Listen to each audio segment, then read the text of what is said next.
সব সত্যি বলে দেবো আজকে কি আছে জীবনে। বিশ্বাস হচ্ছে না? রাস্তায় নামার পরে ভাবছিলাম যে অনেক ফাঁকা রাস্তা আজকে, কিন্তু এটা আসলে সত্য না। আগে চারোদিকে দেখতাম আপা আর আপা, এখন চারোদিকে দেখি শুধু অটোরিক্সা আর অটোরিক্সা। हे भगवान तेरी लीला अपरंपार है। যাই হোক, আসলে ওদেরকে এখন আমাদেরকে আসলে সাইড দিয়ে চলতে হয়, এছাড়া কে কোন দিক থেকে আসে সালাম দিয়ে চলে যাব ঠিক নাই। ও আমি তো ভুলে গেছি, মানে এখন তো আসলে ব্যাটারি লাগানো হয় না, এখন মানে সবগুলো রিক্সাতেই 12 GB 16 GB করে র্যাম লাগানো হয়। এছাড়া ওরা এত স্পিড পাবে কোথায় বলেন? সামনে নাকি প্রসেসরও সেট আপ করা হবে। আর কিছু পাবলিক আছে তো যারা হেলে দুলে বাইক না চালালে মনই ভরে না। আরও কিছু নিষ্পাপ বান্দা দেখবেন মনের সুখে গান গাইতে গাইতে উল্টো পথে চলে আসবে। বিশ্বাস করেন না? আমি জানি বিশ্বাস করবেন না, এই জন্য প্রমাণ রাখছি। দেখেন, সামনে দেখেন কি সুন্দর গান গাইতেছে।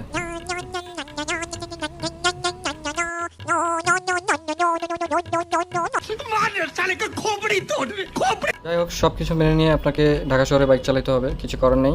তবে মাঝে মাঝে দেখবেন কিছু ভদ্রলোক আপনার দিক তাকিয়ে থাকবে, তার মানে হচ্ছে তার র্যামটাকে অপটিমাইজ করে আপনাকে সাইড দেবে। আরেকটা জিনিস দেখলাম, BRT Pro Max, ওর নিজস্ব কোনো আসলে গতি নেই, ও রাস্তার গতিতেই চলে। আরে ভাই, এত সাইড দিয়ে দিল, ওরে বাবা। আমার মনে হয় ওর প্রসেসর ভালো মতো কাজ করতেছে না। আসলে কপাল লাগে কপাল, বলছি না সব সত্যি বলে দেবো। আসলে সব থেকে ভালো লাগার বিষয় ছিল এটা। এরকম ট্রু কাপল কিন্তু বাস্তবে দেখা যায় না। এতে দেখি লোহার একটা আইল্যান্ড দেওয়া, দূর সাথে দিতে যাবোই না, কি আছে জীবনে। ফাটা বাসের চিপায় পড়েছেন কখনো?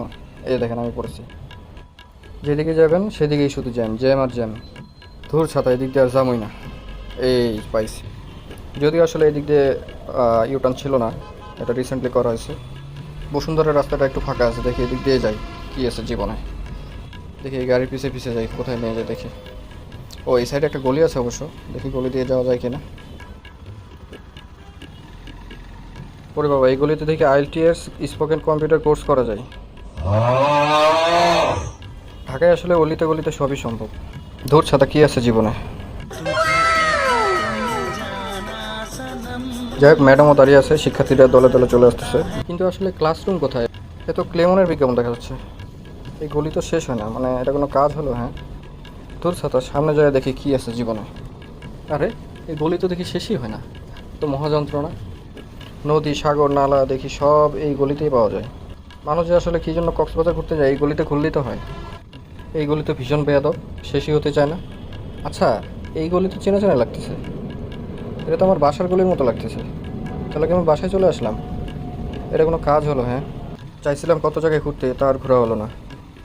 এই গলি গল্লি মারি আমি আসলে ভুল করে বাসায় চলে আসছি।